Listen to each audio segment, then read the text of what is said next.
Hello everyone, welcome back on my YouTube channel. Friend, जैसा कि आप जानते हैं कि मैं यहाँ करा रहा हूँ बोर्ड एग्ज़ाम की तैयारी, जिसे कंटिन्यू रखते हुए मैं आपके लिए लाया हूँ वीडियो नंबर 2, जिसमें हम आज बहुत ही इम्पोर्टेंट क्वेश्चन पढ़ेंगे जैसे पढ़ते आए हैं। चलिए शुरू करते हैं बिना कुछ देरी किए हुए। तो वीडियो को स्किप मत करना, बहुत ही काम के क्वेश्चन से प्रीवियस ईयर से लिए गए हैं और हम कोशिश करेंगे कि हर टाइप के क्वेश्चंस जो हैं हम कर सकें हर एक सब्जेक्ट से, जो कि बन सकते हैं।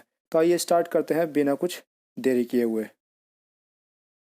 फ्रेंड्स, अगर आप चाहते हैं ये पीडीएफ को डाउनलोड करना या जो मैं अभी तक बना चुका हूँ, तो आप हमारे टेलीग्राम चैनल ज्वाइन कर सकते हैं। लिंक आपको डिस्क्रिप्शन में दे रखी है। पहली वाली वीडियो की तरह हम इसमें भी जो थ्योरिकल क्वेश्चंस लेंगे वो हम 2 ही लेंगे, और बाकी हम इसमें आज जो इसके फॉर्मूलाज हैं और एक जो डेरिवेशन है वो हम डिस्कस करेंगे। उसके बाद नेक्स्ट वीडियो में जो हम करेंगे न्यूमेरिकल, हम जो है सारे डिस्कस करेंगे इलेक्ट्रिसिटी के। जिस टाइप का भी न्यूमेरिकल बन सकता है, मैं वो हर एक न्यूमेरिकल आपको प्रीवियस ईयर क्वेश्चन से उठा करके और न्यू बना करके आपको कवर कराने की कोशिश करूँगा। तो आइए स्टार्ट करते हैं हम क्वेश्चन नंबर फर्स्ट से। देखिए, क्वेश्चन नंबर फर्स्ट हमारा, what is meant by electric current, name and define it's SI unit. तो मैं फिर से वही कहूँगा कि सबसे पहले हम क्वेश्चन ब्रेक करना सीखते हैं। तो ब्रेक कर कैसे करेंगे, सबसे पहले हम इतना लिखेंगे, ठीक है। फिर हम इसकी एसआई यूनिट लिखेंगे, फिर उस एसआई यूनिट को भी हम क्या करना है, हमें डिफाइन करना है। तो देखिए, सबसे पहले ये जो हमने लिखा है कि what is mean by electric current, तो इलेक्ट्रिक करंट की सबसे पहले हम डेफिनेशन लिखेंगे। तो डेफिनेशन लिखने से पहले मैं एक बात बता दूं, जो डेफिनेशन लिखेंगे वो आपको जो है क्लियरली आपसे, देखिए यहीं से आप डेफिनेशन पूरी लिख देंगे। कौन सी इक्वेशन से, जो मैंने ये इक्वेशन लिखी है, I equal to Q by T. तो क्यू क्या है, यहाँ हमारा चार्ज है, एन टी हमारा टाइम हो गया और आई हमारा करंट हो गया। तो यहाँ है क्या, तो अमाउंट ऑफ चार्ज, मतलब कि कितना चार्ज जो है फ्लो हो रहा है किसी पर्टिकुलर एरिया से किसी कंडक्टर के या cross section in unit time T में, ठीक है, वो हमारा इलेक्ट्रिक करंट कहलाता है। तो हम लिखेंगे, देखिए आप भूल जाइए कि हमें कुछ याद है, हम यहीं याद करेंगे सब कुछ। तो हमें I equal to Q by T दे रखा। तो हम कहेंगे कि electric current is defined as the amount of charge flowing through a cross section area in unit time, ठीक। तो इसी इक्वेशन से हमने क्या किया, पूरा जो डेफिनेशन थी वो बना ली, वो हमारा क्या कहलाती है, इलेक्ट्रिक करंट कहलाती है। तो अब हम क्या करते हैं, इसके नेक्स्ट पार्ट पर आते हैं।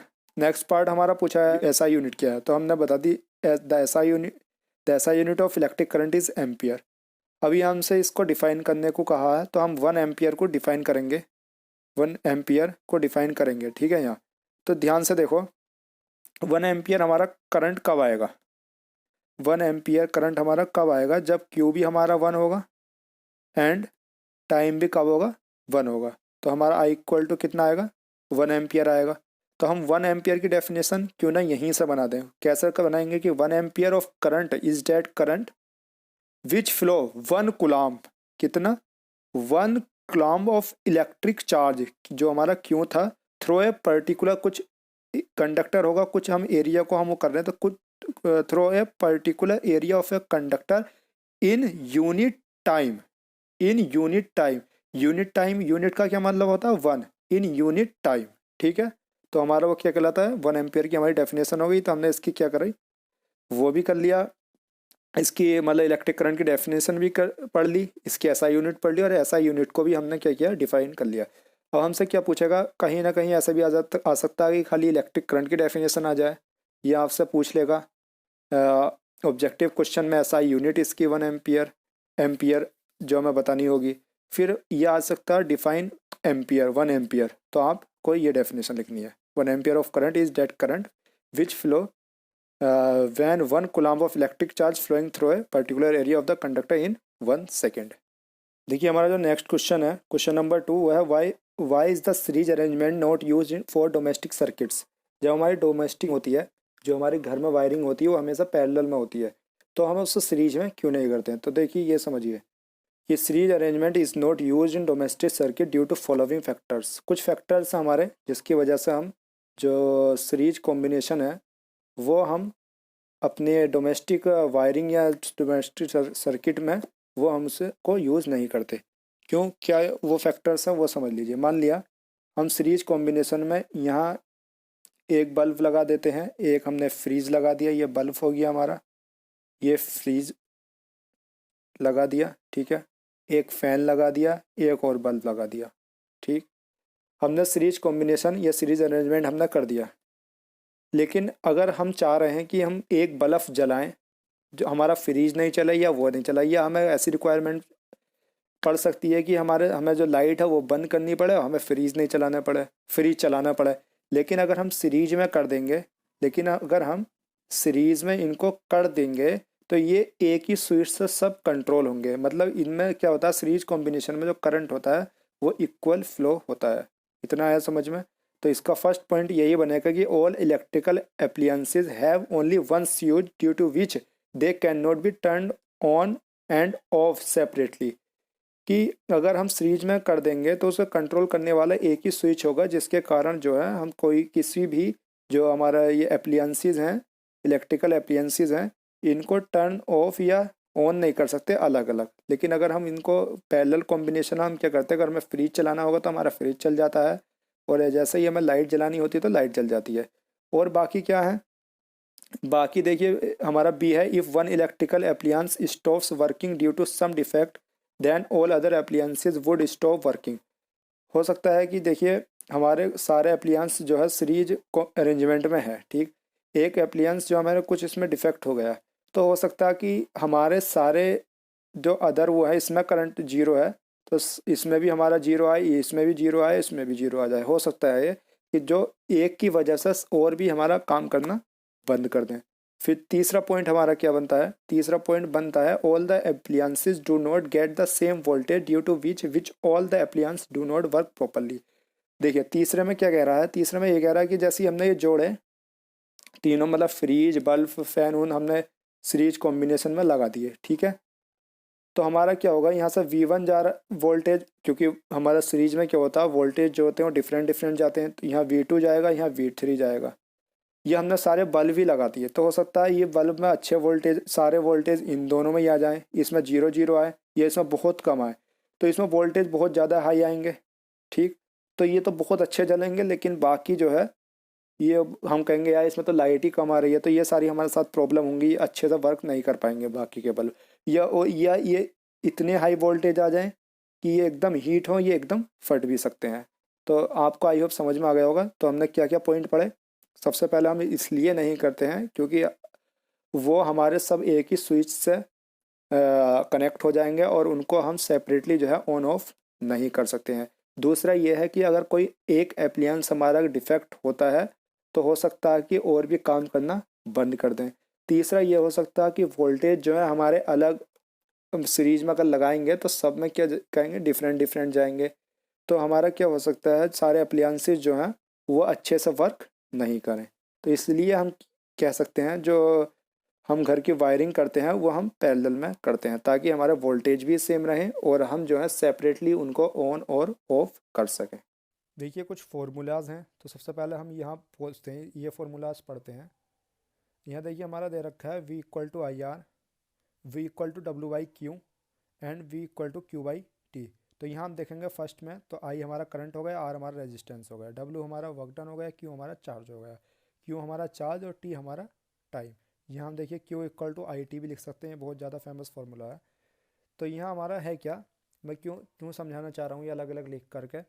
आप फार्मूलाज याद कर लीजिए और फार्मूला के साथ एकदम खेलना स्टार्ट कर दीजिए। जिस दिन आप खेलना स्टार्ट कर सीख गए तो उस दिन आपके सामने न्यूमेरिकल कुछ भी नहीं है। न्यूमेरिकल आपको फंसाता कैसे है, न्यूमेरिकल इस तरह से फंसाएगा कि आपको वह वर्क डन दे देगा, चार्ज दे देगा और रेजिस्टेंस दे देगा और आपसे कहेगा करंट निकालिए। लेकिन आप V = IR पढ़ के गए हैं, V = W/Q पढ़ के गए हैं, तो आप कैसे निकालेंगे। तो सबसे पहले आप क्या करेंगे, इस V की वैल्यू W/Q लिखेंगे, तो W/Q = IR हो जाएगा हमारा, W/Q हमारा IR हो जाएगा। अब हमारे पास W भी है, Q भी है और R भी है, तो हम क्या I नहीं निकाल सकते। तो इस तरह से आपको न्यूमेरिकल फंसाता। तो आपको एक ट्रिक बताऊं, सबसे पहले एक रफ पेज बनाना, रफ पेज में ये सारे जितने भी सात अगर इलेक्ट्रिसिटी से आपका न्यूमेरिकल आया तो रफ पेज में 7 8 9 जितने भी फॉर्मूलाज हैं वो सब लिख लो, ठीक है।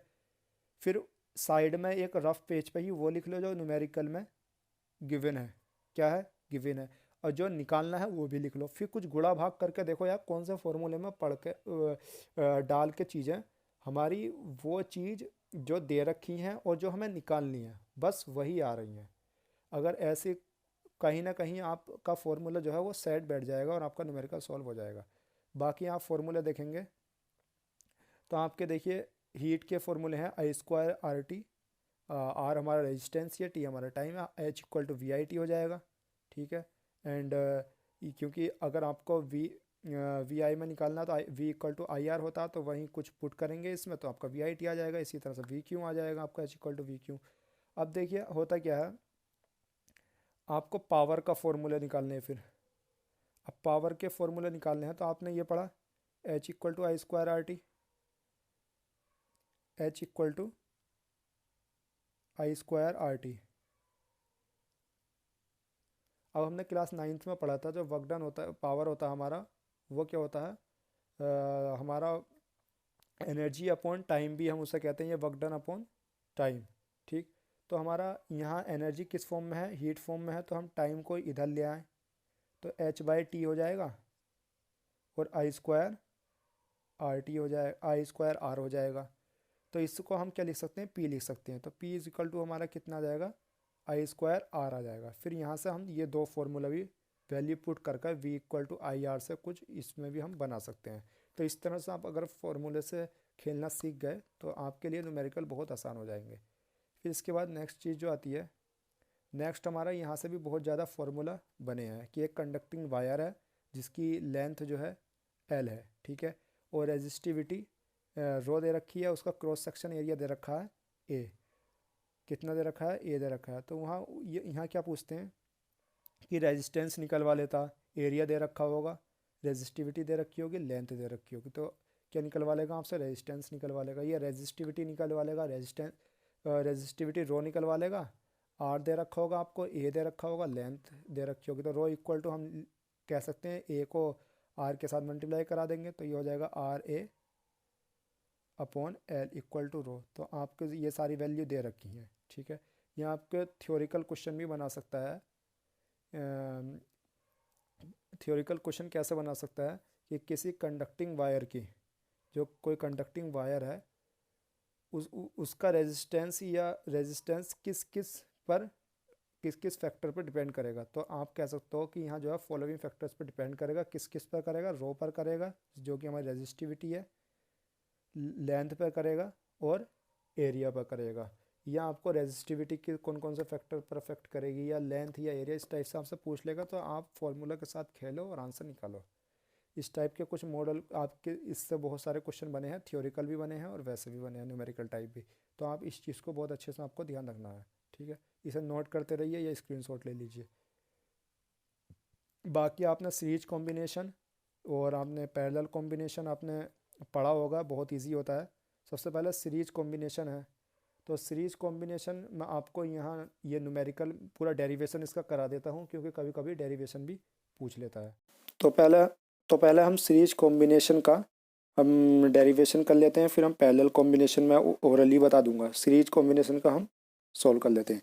तो देखिए हम क्या होगा, सीरीज में हमारा क्या होता है, जो हमारे करंट है वो सेम रहता है। तो इस रेजिस्टेंस में भी आर आई रहेगा, इसमें भी आई रहेगा, इसमें भी आई रहेगा, लेकिन जो हमारे वोल्टेज हैं वो डिफरेंट डिफरेंट जाते हैं। तो हमने मान लिया V1 V2 एंड V3।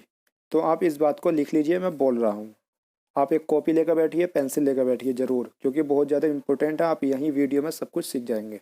तो लिखिए we know that in series combination current flow equal in each resistance but the voltage will be different.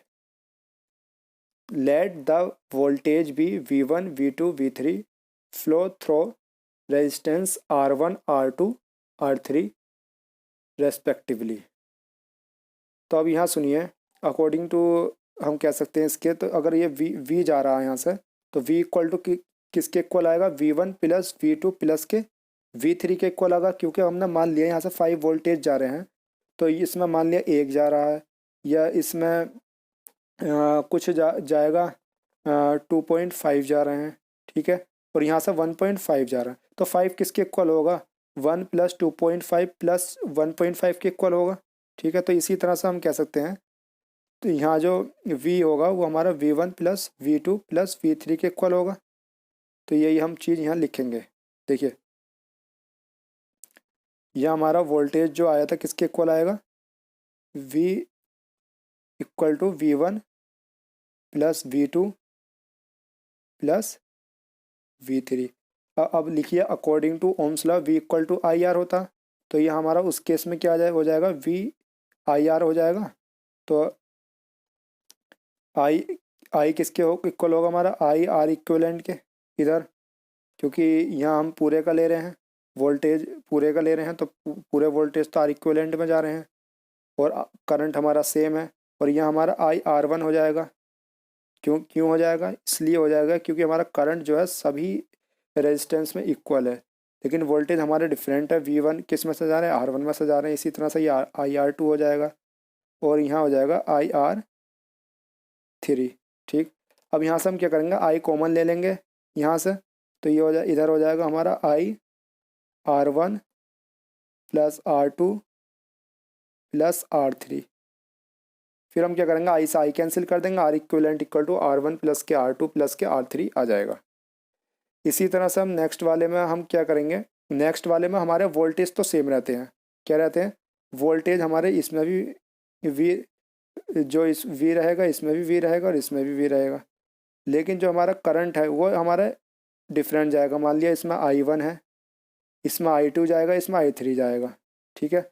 तो अब यहाँ हम क्या लिखेंगे, यहाँ हमारा करंट अलग जा रहा, तो I = I1 + के I2 + के I3 लिखेंगे, और I = हो जाएगा V/R इक्विवेलेंट, एंड I1 हो जाएगा V/R1 + V/R2 + V/R3 हो जाएगा। V हम लेकर के कॉमन काट देंगे, तो 1/R इक्विवेलेंट = 1/R1 + के 1/R2 + के 1/R3 हो जाएगा। सेम हम लैंग्वेज जो है लिख लेंगे जैसे मैंने सीरीज कॉम्बिनेशन की लिखवाई है, कि वहाँ हमने करंट को इक्वल माना सभी रेजिस्टेंस में, यहाँ हम वोल्टेज को इक्वल मानेंगे, लेकिन यहाँ हम करंट को डिफरेंट मानेंगे इन ईच रेजिस्टेंस, ठीक है। तो गाइस वीडियो पसंद आई हो तो वीडियो को लाइक कर देना, चैनल को सब्सक्राइब कर लीजिए, ताकि और बेल आइकन को भी प्रेस जरूर कर देना, ताकि मेरी हर एक वीडियो आप तक टाइम पर पहुंच सके, क्योंकि आपके लिए बहुत ज़्यादा इंपॉर्टेंट ये टाइम चल रहा है, बोर्ड एग्ज़ाम जल्दी से आने वाले हैं। और अगर कुछ गलती हो तो प्लीज़ कमेंट्स बॉक्स में ज़रूर बताना। Thank you.